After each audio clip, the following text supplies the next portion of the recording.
చంద్రబాబు నాయుడు గారు, మన రాష్ట్రం ఏమవుతుంది? ఈ వయసులో కూడా మీరు టీడీపీ కార్యకర్తలకు బుద్ధి చెప్పలేరా? మీరు ఎలా గెలిచారో, ఎలా ఈవీఎంలు ట్యాంపర్ చేయించారో అని మీకు తెలుసు, నాకు తెలుసు, జగన్కు తెలుసు, ఎమ్మెల్యే కార్యకర్తలకు తెలియదు. ఇప్పుడు మీ కార్యకర్తలు ఎందుకు కత్తులతో పొడుస్తున్నారు? లా అండ్ ఆర్డర్ మెయింటైన్ చేయలేని మీరు 6 నెలల్లో ముఖ్యమంత్రిగా ఉండరు. నేను చెప్తున్నాను వినండి. అభివృద్ధి బాటలో మనం వెళ్దాం. ఆంధ్రప్రదేశ్ను అమెరికా చేసినట్టు తీర్చిదిద్దాం. 100 అవసరమైతే 1000 కంపెనీలు తీసుకొద్దాం. కోర్టు నుంచి స్పెషల్ స్టేటస్ తీసుకొస్తాను. ఆల్రెడీ మోదీ గారి మీద ఒత్తిడి పెడుతున్నాం. ఎందుకు మనం చేయలేము అభివృద్ధి? ఇలాగ కొట్టుకు చంపుకుంటే ఎవడైనా వస్తాడా? ఇప్పుడు సుడాన్ కానీ, వెనజువేలా కానీ, జింబాబ్వే కానీ ఎవరైనా కంపెనీస్ వస్తున్నాయా? చైనాలో ఎందుకు 1000 కంపెనీలు ఉన్నాయి? మన దేశం కంటే 8 రెట్లు అభివృద్ధి ఎందుకు చైనా జరిగింది?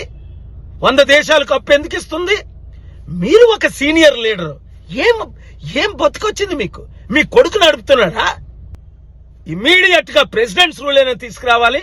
చంద్రబాబు నాయుడు గారు 48 గంటల్లో ఇంకొక ఘటన జరిగిందా, నేను కోర్టుకెళ్ళి యూఆర్ ఆల్ అన్ఫిట్ అని ఫైట్ చేస్తాను. Be careful. ఆ తర్వాత దేవుడి కోర్టుకి వెళ్తాను. అప్పుడేమవుతుందో తెలుసు. మీరు దేవుడిని నమ్మరు, నేను దేవుణ్ణి నమ్ముతాను.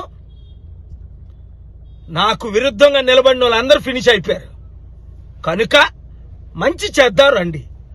గతం నాస్తే మీరు ఒక ఫాదర్ ఫిగర్ గా మోదీ గారికి పాఠం చెప్పవలసిన మీరు, పెద్దలందరినీ కలపవలసిన మీరు, ఇంత పెద్ద నాయకుడిగా ఉన్న మీరు, ఇంత నీచమైన స్థితికి మీ కార్యకర్తలు, మీ పిల్లలు దిగజారిపోయారంటే ఛీ అనిపించుకోకండి.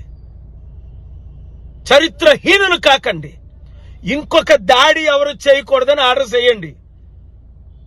కక్షపూరిత రాజకీయాలు మీకు వద్దని అన్నాడే, మీరు వెనకాల ఉన్నాడు కూడానా? కక్షపూరిత రాజకీయాలు ఆపియండి.